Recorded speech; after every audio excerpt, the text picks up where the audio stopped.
할렐루야, 제주 그린교회 이대용 목사입니다.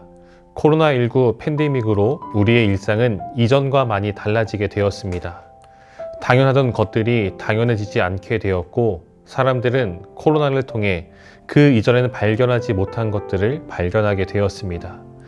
특별히 사람과 사람 사이의 관계를 비롯하여 여러 관계들이 재정립되는 계기가 되었습니다. 이는 신앙의 영역에서도 마찬가지입니다.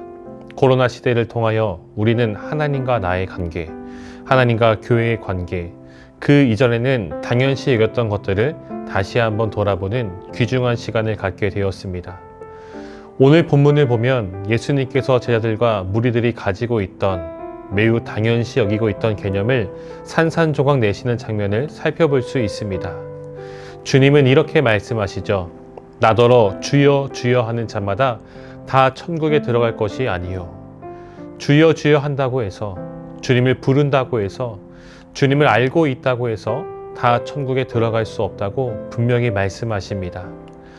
이는 우리가 익히 알고 있는 한 개념과 충돌을 일으키고 있습니다.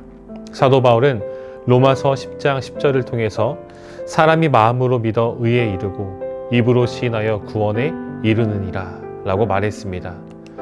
분명히 입술로 시인하면 구원에 이른다고 하였는데, 오늘 산 위에서 가르침을 주시는 주님은 나더러 주여 주여 한다고 해서 다 천국에 들어가는 것은 아니라고 말씀하십니다.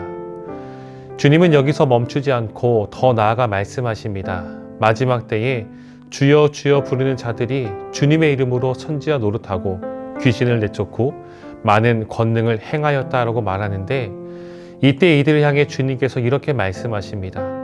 그때에 내가 그들에게 밝히 말하되 내가 너희를 도무지 알지 못하니 불법을 행하는 자들아 내게서 떠나가라 하리라. 이들은 주님의 이름으로 선지자 노릇을 하였습니다. 그리고 귀신을 내쫓았습니다. 많은 권능을 행하였습니다. 이 세 가지 사역은 예수님의 대표적인 사역들입니다.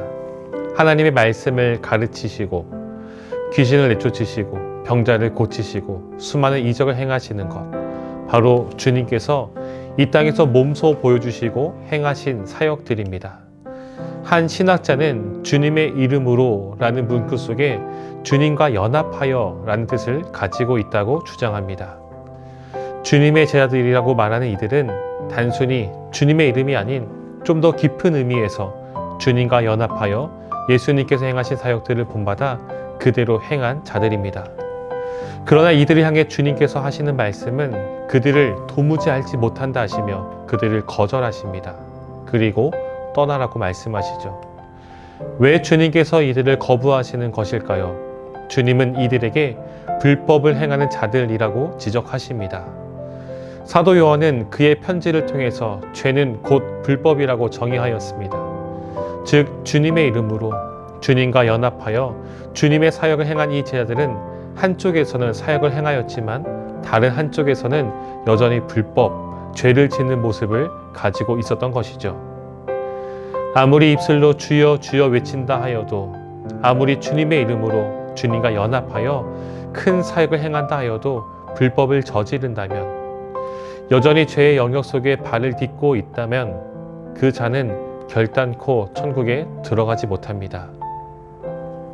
그렇다면 누가 천국에 들어갈 수 있을까요? 주님은 우리에게 가르침을 주십니다. 21절 말씀을 다시 살펴보시겠습니까?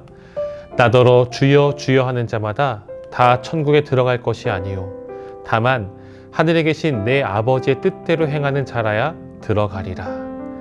주여 주여 하는 자마다 천국에 들어갈 수 없다라고 말씀하시면서 뒤에 이렇게 덧붙이십니다. 다만 하늘에 계신 내 아버지의 뜻대로 행하는 자라야 들어가리라. 하나님 아버지의 뜻대로 행하는 사람이 구원받아 천국에 들어갈 수 있다고 분명히 말씀해 주십니다. 앞서서 주여 주여 외치는 것의 주체는 바로 나입니다. 그런데 주님은 아버지의 뜻대로 주도권을 자신이 아닌 하나님께 내어드리라고 말씀하십니다. 내 뜻대로, 내가 하고 싶은 대로, 내가 부르고 싶을 때 부르고 찾고 싶을 때 찾는 것이 아니라 철저히 아버지의 뜻대로. 그런데 이 주도권이 어느 정도로 넘어가야 하냐면 십자가에 못 박혀 죽는 것을 알매도 불구하고 이 잔이 내게서 지나갈 수 없거든 아버지의 원대로 되기를 원하나이다 라고 기도한, 그리고 그렇게 순종하신 주님처럼 행해야 합니다. 우리 주님은 자신의 생명을 드리면서까지 그 주도권을 하나님 아버지께 드렸습니다. 주님은 주도권을 하나님 아버지께 넘겨드리고 그분께서 원하시는 바를 행하라고 말씀하십니다. 여기에 사용된 행하는 이란 단어는 앞선 17절에 등장하고 있는 열매를 맺고 맺나니, 이 단어와 동일한 단어로 사용되고 있습니다. 이 단어에는 행하다, 만들다, 생산하다라는 뜻이 담겨 있습니다. 하나님 아버지의 뜻대로 행한다라는 것은 무엇일까요?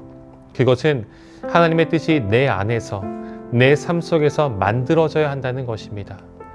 나에게 주어진 모든 삶, 모든 시간 속에서 하나님의 선하신 뜻을 생산해내야 한다라는 것이죠. 사랑하는 성도 여러분, 주님은 참된 제자가 어떤 사람인지, 어떤 삶을 살아야 하는지 분명히 말씀해 주셨습니다. 주님의 참된 제자는 입술로만 되어지지 않습니다. 자신의 종교적 열심으로 주님을 위한다라고 포장해서 되는 것도 아닙니다. 참된 제자는 주도권을 하나도 남김없이 하나님 아버지께 드리고 그분께서 원하시는 바를 자신의 모든 삶을 다해서 주어진 모든 시간에서 행하는 자, 만드는 자, 생산해내는 자가 바로 참된 제자입니다. 우리는 어떤 사람입니까? 입술로만 주여 주여를 외치고 있지는 않습니까? 여전히 내 삶의 주도권을 내가지고 종교적 열심으로 살아가고 있지는 않습니까? 아버지의 뜻대로 행하는 자, 주님이 찾으시는 그 한 사람이 바로 나, 우리가 되길 간절히 소망합니다.